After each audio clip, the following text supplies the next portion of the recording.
Sahabat setia Go Warrior yang dikasihi Tuhan, Shalom. Hari ini adalah Rabu 27 Agustus 2025. Hari ini kita bersama-sama memperingati peringatan wajib Santa Monica. Santa Monica lahir di Tagaste, Afrika Utara pada tahun 331.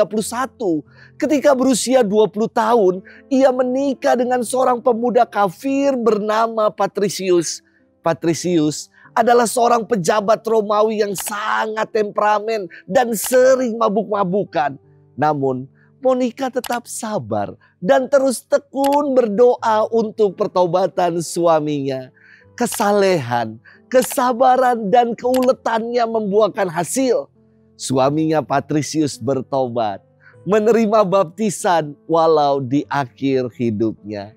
Namun, Mama Monica masih punya PR pekerjaan rumah, yakni untuk mendoakan anaknya Agustinus yang hidupnya tidak karu-karuan.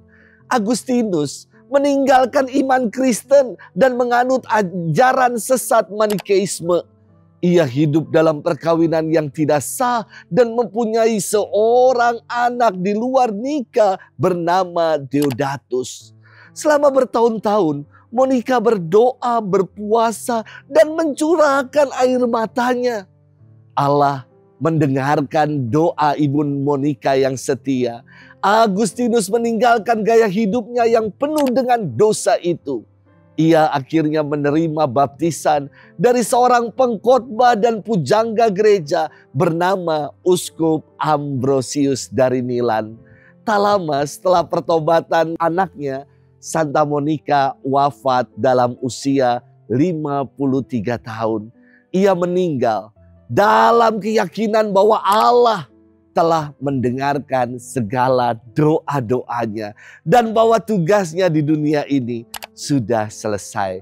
Santa Monica adalah pelindung bagi orang tua yang dalam kesulitan, bagi para wanita yang sudah berkeluarga, dan bagi para janda-janda. Hari ini kita akan bersama-sama merenungkan firman Tuhan yang diambil dari Injil Matius 23 ayat 27 sampai dengan 32. Mari kita siapkan hati kita. Haleluya, haleluya, haleluya. Sempurnakanlah cinta kasih Allah dalam hati orang yang mendengarkan sabda Kristus. Haleluya, haleluya, haleluya. Tuhan bersamamu dan bersama rohmu. Inilah Injil suci menurut Matius, dimuliakanlah Tuhan. Pada waktu itu Yesus bersabda, "Celakalah kalian, hai ahli-ahli Taurat dan orang-orang Farisi, hai kalian orang-orang munafik, sebab kalian itu seperti kuburan yang dilabur putih. Sebelah luarnya memang tampak bersih, tetapi sebelah dalamnya penuh tulang belulang dan berbagai jenis kotoran. Demikianlah pula kalian, dari sebelah luarnya nampak benar, tetapi sebelah dalam penuh kemunafikan dan kedurjanaan. Celakalah kalian, hai ahli-ahli Taurat dan orang-orang Farisi, hai kalian orang-orang munafik. Kalian membangun makam bagi nabi-nabi dan memperindah tugu peringatan bagi orang-orang saleh. Dan sementara itu, kalian berkata, seandainya kami hidup pada zaman nenek moyang kita, tentulah kami tidak ikut membunuh para nabi. Tetapi dengan demikian kalian bersaksi melawan dirimu sendiri bahwa kalian keturunan para pembunuh nabi-nabi itu. Jadi penuhilah takaran para leluhurmu." Demikianlah sabda Tuhan. Terpujilah Kristus. Sahabat setia Go Warrior yang dikasihi Tuhan, Shalom. Suatu hari saya memberkati sebuah klinik kecantikan. Wow, klinik ini buat saya istimewa. Konon katanya untuk dapat sulam alis di klinik ini harus waiting list hingga 1 tahun. Gile, lari sekali. Ketika saya lagi berkat saja, di depan ada ibu-ibu yang sudah ngantri untuk datang ke klinik ini. Belum juga selesai pemberkatannya, antriannya sudah begitu panjang. Ternyata untuk tampil cantik dan menawan harus dipoles sana, poles sini, tarik sana, tarik sini. Padahal buat saya yang terpenting kecantikan itu adalah inner beauty. Bukan sekedar kecantikan artifisial. Sahabat setia Go Warrior yang dikasihi Tuhan. Firman Tuhan hari ini kembali melanjutkan serial kecaman Yesus kepada para ahli Taurat dan orang-orang Farisi.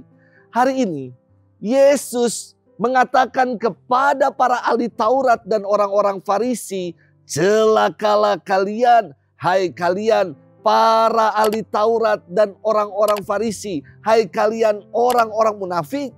Sebab kalian itu seperti kuburan yang dilabur putih sebelah luarnya nampak bersih, tetapi sebelah dalamnya dipenuhi dengan tulang belulang dan berbagai jenis kotoran. Orang-orang munafik adalah mereka yang menjadikan agama dan iman sebagai kosmetika, sebagai instrumen untuk mempercantik dan memperindah.